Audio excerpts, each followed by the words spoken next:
જો તમે ચટાકેદાર પાણીપુરી ખાવાના શોખીન છો તો પછી આ સમાચાર તમારા માટે છે। પાણીપુરીને ચટાકેદાર બનાવવા મહેસાણાના વિસનગરમાં એક પાણીપુરીવાળાએ એવી કરતૂત કરી કે જેને સાંભળીને તમે ભવિષ્યમાં પાણીપુરી ખાતા પહેલા 10 વાર વિચાર કરશો। પાણીપુરીવાળાની આ કરતૂત બાદ શહેરના તમામ પાણીપુરીની લારી વેચનારા પર તવાઈ આવી છે। શું કર્યું આ મહાશયે, આવો જોઈએ આ અહેવાલમાં। પાણીપુરીવાળાની ગંદી બાત। પાણીપુરી બની ગઈ પેશાબ પૂરી।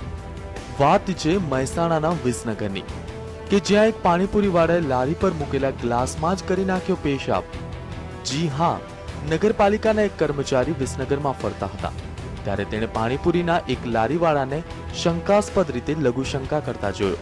તપાસ કરી તો ખબર પડી કે આસપાસ શૌચાલય ન હોવાથી આ લારીવાળો લારી પરના ગ્લાસમાં જ કરતો હતો પેશાબ। हमारा एसोसिएशन में एक तो एसोसिएशन में एक मित्र मतलब पकौड़ी वाला तो इन्हें करी था एम क्लास में पेशाब करी तो आ बड़ी घटना बनी तो नगरपालिका ने जाण थी। नगरपालिका आई कि आવું ना कराय हम संत नगरपालिका वाला रूल काढे नवा नवा ए रूल फॉलो करवा होय तो तमार लारी भी राखे नहीं करो तो नहीं भी राखा देवामां अने जे ते दंड करता पकड़ाईने दंड करवामां आवशे। આ વાત પાલિકા પ્રમુખને કરવામાં આવી તો તેઓ ચોંકી ઉઠ્યા અને તે લારીવાળાને બોલાવી પૂછપરછ કરી તો તેણે તેની કરતૂત કબૂલી।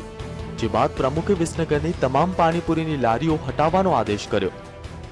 તો પકોડીવાળા જે હતો ભાઈ એ આ લઘુશંકા કરતા પકડાયો બરોબર। એ અમને જાણવા મળ્યું ત્યારે એને અમે બોલાયો ત્યારે એને એમ કીધું એને પોતાની વાતનો સ્વીકાર કર્યો। અમે એમને જ્યારે કીધું કે તું આ વસ્તુ કરે તું એટલે કે હા મેં કર્યું તું હવે પછી નહીં કરું। પછી અમે નિર્ણય લીધો કે હવે પછી આનો અહીંયા પકોડીવાળા કોઈને હાલ પૂરતા ઊભા રાખવાનો નહીં એમ। થોડા વર્ષો પહેલા મુંબઈના થાણાનો એક ફેરીઓ આવી જ કરતૂત કરતા કેમેરામાં કેદ થઈ ગયો હતો। તે પણ લારી પર પડેલા ગ્લાસમાં પેશાબ કરતા ઝડપાયો। બાદમાં દેશભરમાં મુદ્દો ચક્યો હતો અને લોકોએ તેના પર ફિટકાર વરસાવી હતી। હાલ તો આ કરતૂત બાદ શહેરની તમામ પાણીપુરીની લારીઓને તાળા વાગી ગયા છે। જો કે દોષી લારીવાળાએ દાવો કર્યો છે કે તે પેશાબ માટે અલગ ગ્લાસ રાખતો હતો અને તેને ગટરમાં ફેંકી દેતો હતો। પાલિકાએ તેની પાસે પુરાવા માંગ્યા છે અને જ્યાં સુધી સંતોષકારક જવાબ ન મળે ત્યાં સુધી પાણીપુરીની લારીઓ ફરી શરૂ નહીં થાય। સંકેત સિડાના, GSTV, મહેસાણા।